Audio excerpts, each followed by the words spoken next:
ಈಗ ಇತಿಹಾಸ ತಜ್ಞರು ಅಲ್ಲೂ ಇದ್ದಾರೆ, ನಮ್ಮ ಕನ್ನಡದಲ್ಲೂ ಇದ್ದಾರೆ. ಈ ಡಿಜಿಟಲ್ ಮೀಡಿಯಾದಲ್ಲಿ ಒಂದು ಸಾರಿ ಫೋನ್ ಮಾಡಿ ಡಿಸ್ಕಸ್ ಮಾಡಿ, ಇಲ್ಲ ನಾನು ಮಾತಾಡಿದ ತಪ್ಪಿದೆ, ಯಾಕಂದ್ರೆ ಮೂಲ ವಸ್ತು ಹುಡುಕೋದಕ್ಕೆ ಅದು ಭಾಳಷ್ಟು ಶತಮಾನಗಳಿದೆ. ಅದು ಸರಿಯಿತೋ ಸರಿ ಇಲ್ವೋ, ಆ ಪ್ರೀತಿನ ಗೆಲ್ಲಬೇಕಾದ್ರೆ ನೀವು ಫಸ್ಟ್ ನೀವು ಮಾತಾಡೋದು ಒಪ್ಕೋಬೇಕು. ನೆನ್ನೆ ಶಿವಣ್ಣವರು ಕೂಡ ಅದನ್ನೇ ಹೇಳಿದರೆ, ನಾನು ಒಪ್ಕೊಳ್ಳಲ್ಲ, ಕನ್ನಡ ನನ್ನ ಮಾಧ್ಯಮ ಫಸ್ಟ್ ಒನ್, ನಾನು ಅವರು ಏನೇ ಮಾತಾಡಿದ್ರು ಆ ಮಾತನ್ನು ಒಪ್ಕೊಳ್ಳೋದಿಲ್ಲ ಅಂತ ಹೇಳಿದ್ದಾರೆ. ಅಲ್ಲಿ ಸ್ಪೀಕರ್ಗಳು ಇಟ್ಬಿಟ್ಟಿರ್ತಾರೆ. ಮುಂದೆ ಆರ್ಟಿಸ್ಟ್ಗಳು ಕಲಾವಿದರನ್ನು ಕೂರಿಸಿದಾಗ ಅಕ್ಕಪಕ್ಕ ಸ್ಪೀಕರ್ಸ್ ಇರುತ್ತೆ, ಅವ್ರು ಏನು ಮಾತಾಡ್ತಾರೆ ಅಂತ ಗೊತ್ತಾಗೋದಿಲ್ಲ. ಅದು ಆ್ಯಕ್ಚುಲಿ ಆ ಫೀಲಿಂಗ್ಸ್ ನನಗಿತ್ತು. ಕಮಲ್ ಹಾಸನ್ ಸರ್, ನಿಮ್ಮ ಪ್ರೀತಿ ಇದೆ, ಪ್ರೀತಿ ಕಡೆ ಗೆಲುವು ಅಂತಂದರೆ ನೀವು ವಿಷಾದವನ್ನು ವ್ಯಕ್ತಪಡಿಸೋದ್ರಲ್ಲಿ ಯಾವುದೇ ತಪ್ಪಿಲ್ಲ. ಸರ್ ದಕ್ಷಿಣ ಭಾರತದಲ್ಲಿ ಒಬ್ಬ ಅದ್ಭುತವಾದ ನಟ, ಎಲ್ಲ ಲ್ಯಾಂಗ್ವೇಜ್ಗಳಲ್ಲೂ ಕೂಡ ಒಂದು ಪ್ರೀತಿಯನ್ನು ಸಂಪಾದನೆ ಮಾಡಿದಂಥವ್ರು. ಆ್ಯಂಡ್ ಫ್ಯಾನ್ಸ್ಗಳೇನಿದ್ದಾರೆ ಅವ್ರಿಗೆಲ್ಲ ಡಿಸಪಾಯಿಂಟ್ ಮಾಡ್ತಾರೆ ಅಂತ ಅಂದ್ಕೊಂಡಿದ್ದೀನಿ. ಯಾಕೆಂದರೆ ನಾನು ಕನ್ನಡ ಲ್ಯಾಂಗ್ವೇಜ್ ತುಂಬ ಪ್ರೀತಿ ಇದೆ ಅಂತ ಹೇಳ್ತಾರೆ. ಆ ತುಂಬ ಪ್ರೀತಿ ಇದ್ದ ಮೇಲೆ ಪ್ರೀತಿಯ ಹಿಂದೆ ಒಂದು ವಿಷಾದವನ್ನು ವ್ಯಕ್ತಪಡಿಸೋದು, ಇಲ್ಲ ನಾನು ತಪ್ಪು ಮಾಡಿಬಿಟ್ಟೆ ಅಂತ ತಿಳ್ಕೊಂಡು ಮಾತಾಡೋದು, ಇಲ್ಲ ಇತಿಹಾಸ ಗೊತ್ತಿಲ್ಲದೆ ನನಗೆ. ಈಗ ಇತಿಹಾಸ ತಜ್ಞರು ಅಲ್ಲೂ ಇದ್ದಾರೆ, ನಮ್ಮ ಕನ್ನಡದಲ್ಲೂ ಇದ್ದಾರೆ. ಈ ಡಿಜಿಟಲ್ ಮೀಡಿಯಾದಲ್ಲಿ ಒಂದು ಸಾರಿ ಫೋನ್ ಮಾಡಿ ಡಿಸ್ಕಸ್ ಮಾಡಿ, ಇಲ್ಲ ನಾನು ಮಾತಾಡಿದ ತಪ್ಪಿದೆ, ಯಾಕಂದ್ರೆ ಮೂಲ ವಸ್ತು ಹುಡುಕೋದಕ್ಕೆ ಅದು ಭಾಳಷ್ಟು ಶತಮಾನಗಳಿದೆ. ಖಂಡಿತವಾಗ್ಲೂ ನಾನು ಖಂಡಿಸ್ತೀನಿ. ಒಬ್ಬ ಪ್ರತಿಭಾವಂತ ಕಲಾವಿದ ಪ್ರೀತಿ ಇದ್ದ ಕಡೆ ಅದನ್ನು ಗೆಲ್ಲಬೇಕು ಅಂತಂದರೆ ನೀವು ಭಾಳಷ್ಟು ದೊಡ್ಡ ಕಲಾವಿದರು ಅದು ಸರಿಯಿತೋ ಸರಿ ಇಲ್ವೋ, ಆ ಪ್ರೀತಿನ ಗೆಲ್ಲಬೇಕಾದ್ರೆ ನೀವು ಫಸ್ಟ್ ನೀವು ಮಾತಾಡೋದು ಒಪ್ಕೋಬೇಕು. ನಾನು ಖಂಡಿಸ್ತೀನಿ ಆ್ಯಸ್ ಆ್ಯಕ್ಟರ್ ಆಗಿ. ನೆನ್ನೆ ಶಿವಣ್ಣವರು ಕೂಡ ಅದನ್ನೇ ಹೇಳಿದರೆ, ನಾನು ಒಪ್ಕೊಳ್ಳಲ್ಲ, ಕನ್ನಡ ನನ್ನ ಮಾಧ್ಯಮ ಫಸ್ಟ್ ಒನ್, ನಾನು ಅವರು ಏನೇ ಮಾತಾಡಿದ್ರು ಆ ಮಾತನ್ನು ಒಪ್ಕೊಳ್ಳೋದಿಲ್ಲ ಅಂತ ಹೇಳಿದ್ದಾರೆ.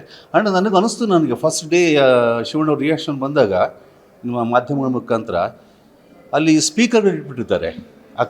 ಮುಂದೆ ಆರ್ಟಿಸ್ಟ್ಗಳು ಕಲಾವಿದರನ್ನು ಕೂರಿಸಿದಾಗ ಅಕ್ಕಪಕ್ಕ ಸ್ಪೀಕರ್ಸ್ ಇರುತ್ತೆ, ಅವ್ರು ಏನು ಮಾತಾಡ್ತಾರೆ ಅಂತ ಗೊತ್ತಾಗೋದಿಲ್ಲ. ಅದು ಆ್ಯಕ್ಚುಲಿ ಆ ಫೀಲಿಂಗ್ಸ್ ನನಗಿತ್ತು. ಸೊ ಅದು ಹಾಗೆ ಆಗಿದೆ ಅಂದ್ಕೊಂಡಿದ್ದೀನಿ. ಇದು ಖಂಡಿತವಾಗ್ಲೂ ನಾನು ಕನ್ನಡ ಏನು ಹೋರಾಟಗಾರರು ಮಾಡ್ತಾಯಿದ್ದಾರೋ ಅದಕ್ಕೆಲ್ಲದೂ ಸಪೋರ್ಟ್ ಮಾಡಬೇಕು, ನಮ್ಮ ಕಲಾವಿದರು ಸಪೋರ್ಟ್ ಮಾಡಬೇಕು, ಮುಖ್ಯವಾಗಿ ಥಿಯೇಟರ್ಸ್ನೇನಿದ್ದಾರೋ ಅವ್ರು ಸಪೋರ್ಟ್ ಮಾಡಬೇಕು. ನಮ್ಮ ಕ್ಷಮೆ ಕೇಳೋದು ಒಂದೇ ಮುಖ್ಯ ಅಲ್ಲ ಅದು, ಬಟ್ ಅವರು ಮಾಡಿದ ರೀತಿ ಇದೆಯಲ್ಲ ನಮ್ಮ ಮೂಲ ಕನ್ನಡಕ್ಕೆ, ಅದು ಖಂಡಿತವಾಗಿ ನಮ್ಮ ಕನ್ನಡಿಗರಿಗೆ ಭಾಳಷ್ಟು ಮನಸ್ಸಿಗೆ ನೋವಾಗುತ್ತೆ. ಕಮಲ್ ಹಾಸನ್ ಸರ್, ನಿಮ್ಮ ಪ್ರೀತಿ ಇದೆ, ಪ್ರೀತಿ ಕಡೆ ಗೆಲುವು ಅಂತಂದರೆ ನೀವು ವಿಷಾದವನ್ನು ವ್ಯಕ್ತಪಡಿಸೋದ್ರಲ್ಲಿ ಯಾವುದೇ ತಪ್ಪಿಲ್ಲ. ನಮಸ್ತೆ. ಈಗ ಇತಿಹಾಸ ತಜ್ಞರು ಅಲ್ಲೂ ಇದ್ದಾರೆ, ನಮ್ಮ ಕನ್ನಡದಲ್ಲೂ ಇದ್ದಾರೆ. ಈ ಡಿಜಿಟಲ್ ಮೀಡಿಯಾದಲ್ಲಿ ಒಂದು ಸಾರಿ ಫೋನ್ ಮಾಡಿ ಡಿಸ್ಕಸ್ ಮಾಡಿ, ಇಲ್ಲ ನಾನು ಮಾತಾಡಿದ ತಪ್ಪಿದೆ, ಯಾಕಂದ್ರೆ ಮೂಲ ವಸ್ತು ಹುಡುಕೋದಕ್ಕೆ ಅದು ಭಾಳಷ್ಟು ಶತಮಾನಗಳಿದೆ. ಅದು ಸರಿಯಿತೋ ಸರಿ ಇಲ್ವೋ, ಆ ಪ್ರೀತಿನ ಗೆಲ್ಲಬೇಕಾದ್ರೆ ನೀವು ಫಸ್ಟ್ ನೀವು ಮಾತಾಡೋದು ಒಪ್ಕೋಬೇಕು. ನೆನ್ನೆ ಶಿವಣ್ಣವರು ಕೂಡ ಅದನ್ನೇ ಹೇಳಿದರೆ, ನಾನು ಒಪ್ಕೊಳ್ಳಲ್ಲ, ಕನ್ನಡ ನನ್ನ ಮಾಧ್ಯಮ ಫಸ್ಟ್ ಒನ್, ನಾನು ಅವರು ಏನೇ ಮಾತಾಡಿದ್ರು ಆ ಮಾತನ್ನು ಒಪ್ಕೊಳ್ಳೋದಿಲ್ಲ ಅಂತ ಹೇಳಿದ್ದಾರೆ. ಅಲ್ಲಿ ಸ್ಪೀಕರ್ಗಳು ಇಟ್ಬಿಟ್ಟಿರ್ತಾರೆ. ಮುಂದೆ ಆರ್ಟಿಸ್ಟ್ಗಳು ಕಲಾವಿದರನ್ನು ಕೂರಿಸಿದಾಗ ಅಕ್ಕಪಕ್ಕ ಸ್ಪೀಕರ್ಸ್ ಇರುತ್ತೆ, ಅವ್ರು ಏನು ಮಾತಾಡ್ತಾರೆ ಅಂತ ಗೊತ್ತಾಗೋದಿಲ್ಲ. ಅದು ಆ್ಯಕ್ಚುಲಿ ಆ ಫೀಲಿಂಗ್ಸ್ ನನಗಿತ್ತು. ಕಮಲ್ ಹಾಸನ್ ಸರ್, ನಿಮ್ಮ ಪ್ರೀತಿ ಇದೆ, ಪ್ರೀತಿ ಕಡೆ ಗೆಲುವು ಅಂತಂದರೆ ನೀವು ವಿಷಾದವನ್ನು ವ್ಯಕ್ತಪಡಿಸೋದ್ರಲ್ಲಿ ಯಾವುದೇ ತಪ್ಪಿಲ್ಲ. ಸರ್ ದಕ್ಷಿಣ ಭಾರತದಲ್ಲಿ ಒಬ್ಬ ಅದ್ಭುತವಾದ ನಟ, ಎಲ್ಲ ಲ್ಯಾಂಗ್ವೇಜ್ಗಳಲ್ಲೂ ಕೂಡ ಒಂದು ಪ್ರೀತಿಯನ್ನು ಸಂಪಾದನೆ ಮಾಡಿದಂಥವ್ರು. ಆ್ಯಂಡ್ ಫ್ಯಾನ್ಸ್ಗಳೇನಿದ್ದಾರೆ ಅವ್ರಿಗೆಲ್ಲ ಡಿಸಪಾಯಿಂಟ್ ಮಾಡ್ತಾರೆ ಅಂತ ಅಂದ್ಕೊಂಡಿದ್ದೀನಿ. ಯಾಕೆಂದರೆ ನಾನು ಕನ್ನಡ ಲ್ಯಾಂಗ್ವೇಜ್ ತುಂಬ ಪ್ರೀತಿ ಇದೆ ಅಂತ ಹೇಳ್ತಾರೆ.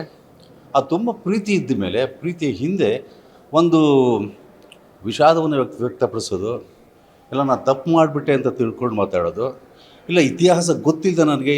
ಈಗ ಇತಿಹಾಸ ತಜ್ಞರು ಅಲ್ಲೂ ಇದ್ದಾರೆ, ನಮ್ಮ ಕನ್ನಡದಲ್ಲೂ ಇದ್ದಾರೆ.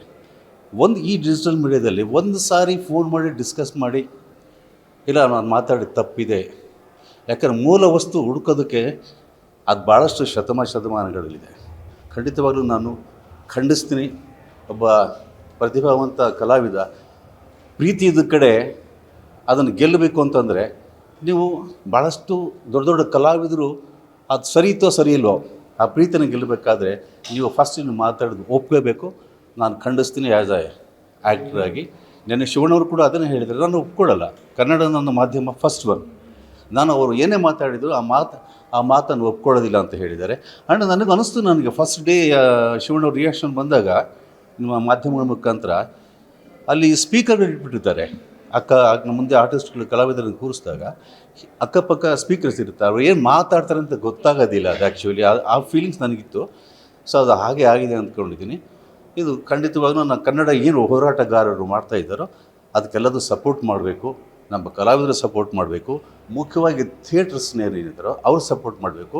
ನಮ್ಮ ಕ್ಷಮೆ ಕೇಳೋದು ಒಂದೇ ಮುಖ್ಯ ಅಲ್ಲ ಅದು, ಬಟ್ ಅವರು ಮಾಡಿದ ರೀತಿ ಇದೆಯಲ್ಲ ನಮ್ಮ ಮೂಲ ಕನ್ನಡಕ್ಕೆ ಅದು ಖಂಡಿತವಾಗಿ ನಮ್ಮ ಕನ್ನಡಿಗರಿಗೆ ಭಾಳಷ್ಟು ಮನಸ್ಸಿಗೆ ನೋವಾಗುತ್ತೆ. ಕಮಲ ಸನ್ಸಾರ್, ನಿಮ್ಮ ಪ್ರೀತಿ ಇದೆ, ಪ್ರೀತಿ ಕಡೆ ಗೆಲುವು ಅಂತಂದರೆ ನೀವು ವಿಷಾದವನ್ನು ವ್ಯಕ್ತಪಡಿಸೋದ್ರಲ್ಲಿ ಯಾವುದೇ ತಪ್ಪಿಲ್ಲ. ನಮಸ್ತೆ. ಈಗ ಇತಿಹಾಸ ತಜ್ಞರು ಅಲ್ಲೂ ಇದ್ದಾರೆ, ನಮ್ಮ ಕನ್ನಡದಲ್ಲೂ ಇದ್ದಾರೆ.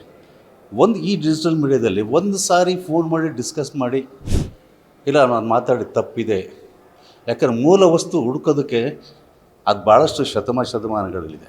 ಅದು ಸರಿಯಿತೋ ಸರಿ ಇಲ್ವೋ, ಆ ಪ್ರೀತಿನ ಗೆಲ್ಲಬೇಕಾದ್ರೆ ನೀವು ಫಸ್ಟ್ ನೀವು ಮಾತಾಡೋದು ಒಪ್ಕೋಬೇಕು. ನೆನ್ನೆ ಶಿವಣ್ಣವರು ಕೂಡ ಅದನ್ನೇ ಹೇಳಿದರೆ, ನಾನು ಒಪ್ಕೊಳ್ಳಲ್ಲ, ಕನ್ನಡ ನನ್ನ ಮಾಧ್ಯಮ ಫಸ್ಟ್ ಒನ್, ನಾನು ಅವರು ಏನೇ ಮಾತಾಡಿದ್ರು ಆ ಮಾತನ್ನು ಒಪ್ಕೊಳ್ಳೋದಿಲ್ಲ ಅಂತ ಹೇಳಿದ್ದಾರೆ. ಅಲ್ಲಿ ಸ್ಪೀಕರ್ಗಳು ಇಟ್ಬಿಟ್ಟಿದ್ದಾರೆ. ನಮ್ಮ ಮುಂದೆ ಆರ್ಟಿಸ್ಟ್ಗಳು ಕಲಾವಿದರನ್ನು ಕೂರಿಸಿದಾಗ ಅಕ್ಕಪಕ್ಕ ಸ್ಪೀಕರ್ಸ್ ಇರ್ತಾರೆ, ಅವ್ರು ಏನು ಮಾತಾಡ್ತಾರೆ ಅಂತ ಗೊತ್ತಾಗೋದಿಲ್ಲ. ಅದು ಆ್ಯಕ್ಚುಲಿ ಆ ಫೀಲಿಂಗ್ಸ್ ನನಗಿತ್ತು. ಕಮಲ ಸನ್ಸಾರ್, ನಿಮ್ಮ ಪ್ರೀತಿ ಇದೆ, ಪ್ರೀತಿ ಕಡೆ ಗೆಲುವು ಅಂತಂದರೆ ನೀವು ವಿಷಾದವನ್ನು ವ್ಯಕ್ತಪಡಿಸೋದ್ರಲ್ಲಿ ಯಾವುದೇ ತಪ್ಪಿಲ್ಲ. ಸರ್ ದಕ್ಷಿಣ ಭಾರತದಲ್ಲಿ ಒಬ್ಬ ಅದ್ಭುತವಾದ ನಟ, ಎಲ್ಲ ಲ್ಯಾಂಗ್ವೇಜ್ಗಳಲ್ಲೂ ಕೂಡ ಒಂದು ಪ್ರೀತಿಯನ್ನು ಸಂಪಾದನೆ ಮಾಡಿದಂಥವ್ರು. ಆ್ಯಂಡ್ ಫ್ಯಾನ್ಸ್ಗಳೇನಿದ್ದಾರೆ ಅವ್ರಿಗೆಲ್ಲ ಡಿಸಪಾಯಿಂಟ್ ಮಾಡ್ತಾರೆ ಅಂತ ಅಂದ್ಕೊಂಡಿದ್ದೀನಿ. ಯಾಕೆಂದರೆ ನಾನು ಕನ್ನಡ ಲ್ಯಾಂಗ್ವೇಜ್ ತುಂಬ ಪ್ರೀತಿ ಇದೆ ಅಂತ ಹೇಳ್ತಾರೆ. ಆ ತುಂಬ ಪ್ರೀತಿ ಇದ್ದ ಮೇಲೆ ಪ್ರೀತಿಯ ಹಿಂದೆ ಒಂದು ವಿಷಾದವನ್ನು ವ್ಯಕ್ತಪಡಿಸೋದು, ಇಲ್ಲ ನಾನು ತಪ್ಪು ಮಾಡಿಬಿಟ್ಟೆ ಅಂತ ತಿಳ್ಕೊಂಡು ಮಾತಾಡೋದು, ಇಲ್ಲ ಇತಿಹಾಸ ಗೊತ್ತಿಲ್ಲದೆ ನನಗೆ. ಈಗ ಇತಿಹಾಸ ತಜ್ಞರು ಅಲ್ಲೂ ಇದ್ದಾರೆ, ನಮ್ಮ ಕನ್ನಡದಲ್ಲೂ ಇದ್ದಾರೆ. ಈ ಡಿಜಿಟಲ್ ಮೀಡಿಯಾದಲ್ಲಿ ಒಂದು ಸಾರಿ ಫೋನ್ ಮಾಡಿ ಡಿಸ್ಕಸ್ ಮಾಡಿ, ಇಲ್ಲ ನಾನು ಮಾತಾಡಿದ ತಪ್ಪಿದೆ, ಯಾಕಂದ್ರೆ ಮೂಲ ವಸ್ತು ಹುಡುಕೋದಕ್ಕೆ ಅದು ಭಾಳಷ್ಟು ಶತಮಾನಗಳಲ್ಲಿದೆ. ಖಂಡಿತವಾಗ್ಲೂ ನಾನು ಖಂಡಿಸ್ತೀನಿ. ಒಬ್ಬ ಪ್ರತಿಭಾವಂತ ಕಲಾವಿದ ಪ್ರೀತಿ ಇದ್ದ ಕಡೆ ಅದನ್ನು ಗೆಲ್ಲಬೇಕು ಅಂತಂದರೆ ನೀವು ಭಾಳಷ್ಟು ದೊಡ್ಡ ಕಲಾವಿದರು ಅದು ಸರಿಯಿತೋ ಸರಿ ಇಲ್ವೋ, ಆ ಪ್ರೀತಿನ ಗೆಲ್ಲಬೇಕಾದ್ರೆ ನೀವು ಫಸ್ಟ್ ನೀವು ಮಾತಾಡೋದು ಒಪ್ಕೋಬೇಕು. ನಾನು ಖಂಡಿಸ್ತೀನಿ ಆ್ಯಸ್ ಎ ಆ್ಯಕ್ಟ್ರಾಗಿ. ನೆನ್ನೆ ಶಿವಣ್ಣವರು ಕೂಡ ಅದನ್ನೇ ಹೇಳಿದರೆ, ನಾನು ಒಪ್ಕೊಳ್ಳಲ್ಲ, ಕನ್ನಡ ನನ್ನ ಮಾಧ್ಯಮ ಫಸ್ಟ್ ಒನ್, ನಾನು ಅವರು ಏನೇ ಮಾತಾಡಿದ್ರು ಆ ಮಾತನ್ನು ಒಪ್ಕೊಳ್ಳೋದಿಲ್ಲ ಅಂತ ಹೇಳಿದ್ದಾರೆ. ಆ್ಯಂಡ್ ನನಗೆ ಅನ್ನಿಸ್ತು, ನನಗೆ ಫಸ್ಟ್ ಡೇ ಶಿವಣ್ಣವ್ರ ರಿಯಾಕ್ಷನ್ ಬಂದಾಗ ನಿಮ್ಮ ಮಾಧ್ಯಮಗಳ ಮುಖಾಂತರ ಅಲ್ಲಿ ಸ್ಪೀಕರ್ಗಳು ಇಟ್ಬಿಟ್ಟಿರ್ತಾರೆ. ನಮ್ಮ ಮುಂದೆ ಆರ್ಟಿಸ್ಟ್ಗಳು ಕಲಾವಿದರನ್ನು ಕೂರಿಸಿದಾಗ ಅಕ್ಕಪಕ್ಕ ಸ್ಪೀಕರ್ಸ್ ಇರ್ತಾರೆ, ಅವ್ರು ಏನು ಮಾತಾಡ್ತಾರೆ ಅಂತ ಗೊತ್ತಾಗೋದಿಲ್ಲ. ಅದು ಆ್ಯಕ್ಚುಲಿ ಆ ಫೀಲಿಂಗ್ಸ್ ನನಗಿತ್ತು. ಸೊ ಅದು ಹಾಗೆ ಆಗಿದೆ ಅಂದ್ಕೊಂಡಿದ್ದೀನಿ. ಇದು ಖಂಡಿತವಾಗ್ಲೂ ನಾನು ಕನ್ನಡ ಏನು ಹೋರಾಟಗಾರರು ಮಾಡ್ತಾ ಇದ್ದಾರೋ ಅದಕ್ಕೆಲ್ಲದೂ ಸಪೋರ್ಟ್ ಮಾಡಬೇಕು, ನಮ್ಮ ಕಲಾವಿದರು ಸಪೋರ್ಟ್ ಮಾಡಬೇಕು, ಮುಖ್ಯವಾಗಿ ಥಿಯೇಟರ್ಸ್ನೇನಿದ್ದಾರೋ ಅವ್ರು ಸಪೋರ್ಟ್ ಮಾಡಬೇಕು. ನಮ್ಮ ಕ್ಷಮೆ ಕೇಳೋದು ಒಂದೇ ಮುಖ್ಯ ಅಲ್ಲ ಅದು, ಬಟ್ ಅವರು ಮಾಡಿದ ರೀತಿ ಇದೆಯಲ್ಲ ನಮ್ಮ ಮೂಲ ಕನ್ನಡಕ್ಕೆ ಅದು ಖಂಡಿತವಾಗಿ ನಮ್ಮ ಕನ್ನಡಿಗರಿಗೆ ಭಾಳಷ್ಟು ಮನಸ್ಸಿಗೆ ನೋವಾಗುತ್ತೆ. ಕಮಲ ಸನ್ಸಾರ್, ನಿಮ್ಮ ಪ್ರೀತಿ ಇದೆ, ಪ್ರೀತಿ ಕಡೆ ಗೆಲುವು ಅಂತಂದರೆ ನೀವು ವಿಷಾದವನ್ನು ವ್ಯಕ್ತಪಡಿಸೋದ್ರಲ್ಲಿ ಯಾವುದೇ ತಪ್ಪಿಲ್ಲ. ನಮಸ್ತೆ. ಹೆಚ್ಚಿನ ಸುದ್ದಿಗಳಿಗಾಗಿ ನಮ್ಮ ಚಾನೆಲ್ನ ಸಬ್ಸ್ಕ್ರೈಬ್ ಮಾಡಿ.